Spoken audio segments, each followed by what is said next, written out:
UMKM Jasa Perawatan dan Penataan Rambut J&K Barbershop.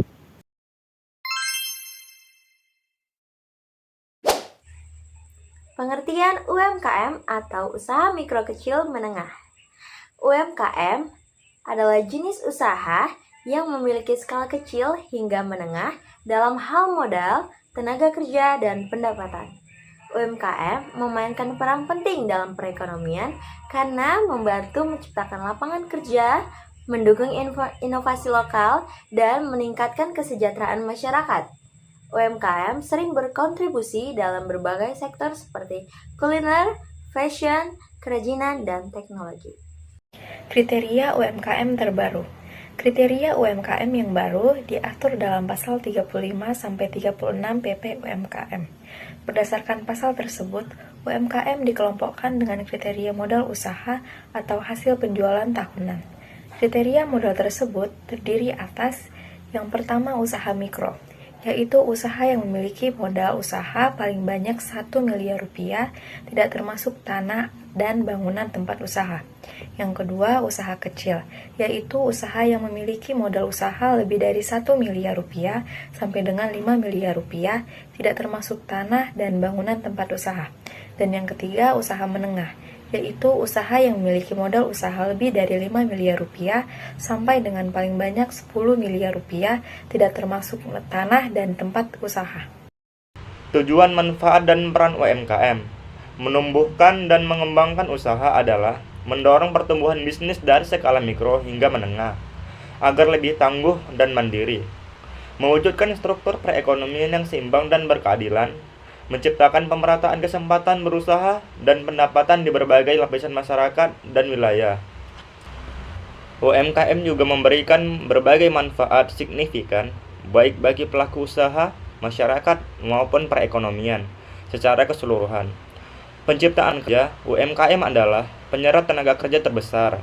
Mereka membuka peluang kerja bagi masyarakat dengan berbagai latar belakang, pendidikan, dan keterampilan, membantu mengurangi angka pengangguran.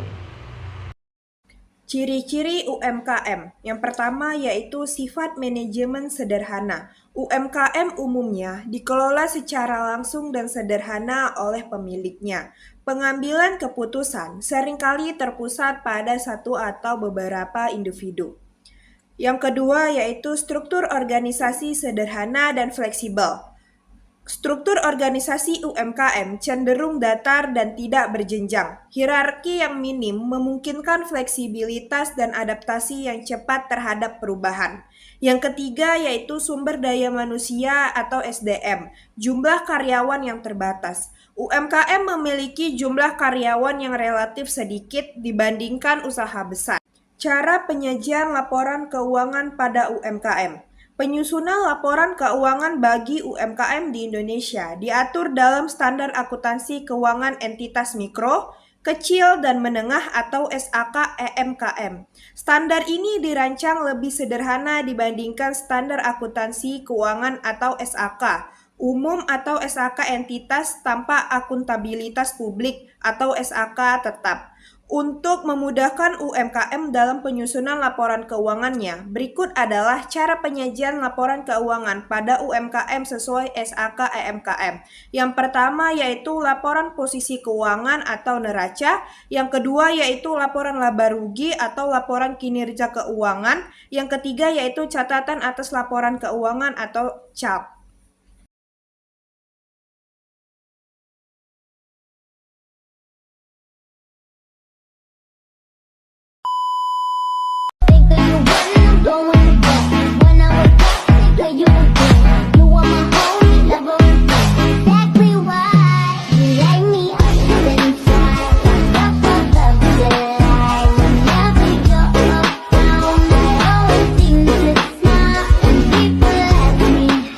Baik, terima kasih Bang. Sebelumnya kami berbicara dengan siapa?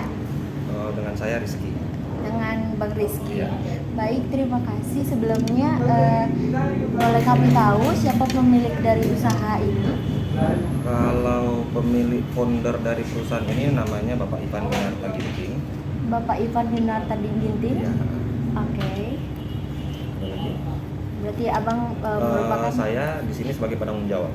Oke, baik. Terima kasih. Kalau boleh tahu Bang, kami bertanya, sejak kapan usaha ini dibentuk dan sudah berapa lama? Usaha ini berdiri dari 2015 dan sekarang udah 1 dekade ya. 10 tahun. Udah 10 tahun. Jadi awal kita merintis ini di tahun 2015. Oke, selanjutnya motivasi dalam membangun ini apa itu? Motivasi dalam membangun usaha ini adalah kita menciptakan lapangan pekerjaan. Lapangan pekerjaan bagi teman-teman yang Bagi teman-teman yang memang sudah memiliki basic awal sebagai tukang cukur. Nah, karena kita sama-sama tahu bahwa ya di Medan ini angka pekerjaan untuk seseorang itu cukup rendah. Ya, makanya kita dari bidang seni membuka ataupun menciptakan lowongan bagi mereka yang memiliki bakat gitu. sebelumnya menurut Bapak juga apa kendala utama dalam membangun usaha ini? Kalau kendala dalam membangun setiap usaha itu pasti yang menjadi prioritas kita adalah SDM-nya. SDM-nya. Jadi hampir di setiap usaha itu, di setiap sektor usaha, mau usaha apapun itu pasti kita akan memprioritaskan SDM-nya yang terbentuk dulu. Gitu. Kalau kendala lainnya? Kalau kendala lainnya sih sejauh ini belum ada. Kita selalu terbentur di SDM. Jadi bagaimana kita bisa mengkomandoi 100 orang supaya mengikuti satu arahan dari atas. Gitu. Sebelumnya misalnya mau bekerja di sini, apakah ada pelatihan terlebih dahulu atau kriteria gitu? Dari setiap usaha pasti akan menerima karyawan yang memiliki portofolio yang meyakinkan setiap usaha untuk menerima dia dengan baik di sini gitu sih. Jadi dalam arti kata harus ada basic pengalaman lah. Pengalaman dia di bidang seni cukur rambut yang kurang lebih 2-3 tahun. Berarti kalau sekarang udah berapa banyak karyawan? Kurang lebih kita ada 50 orang. Apakah ini barbernya itu ada cabang di kota lain atau di tempat lain selain di sini? Cabang kita 4 di Kota Medan, 1 di Singapura. Jadi untuk cabangnya itu untuk brand dengan nama JK sendiri ada di Jalan Dr. Mansur. Satu lagi ada di depan Swalaya Maju Bersama Ring Road. Cabang yang lain itu dengan brand yang berbeda tapi dengan kepemilikan satu owner itu ada di Jalan Wahid Hasim dan di Jalan Kapten Patimura. Kalau yang di Singapura? Kalau yang di Singapura itu kita masih joint partner, tapi tetap menggunakan brand kita gitu. Awal-awal merintis usahanya promosinya gimana? Kita promosi kita terjun ke lapangan, mengikuti setiap event yang ada dibuat oleh pemerintah Kota Medan. Dan satu lagi, promosi kita selalu aktif di sosial media Instagram. Karena setiap usaha wajib membrandingkan usahanya di sosial media supaya dilihat oleh banyak orang. Pernah nyewa influencer gitu nggak? Kalau kita nyewa influencer belum pernah sejauh ini. Tapi influencer selalu datang ke tempat kita ya, mereka sendiri mempromosikan gitu. Itu seperti siapa aja Bang? Selebgram Medan lah ya? Bang Tagor salah satu artis juga yang sering datang ke Kota Medan, dia sering main ke tempat kita. Dan dari pemerintah Kota Medan itu ada juga seperti Pak Budi, Gubernur ya? Iya. Jadi Pak Budi itu ya hampir tiap bulan tuh dia nyukur ke tempat kita gitu, tapi yang di Kapten Patimura.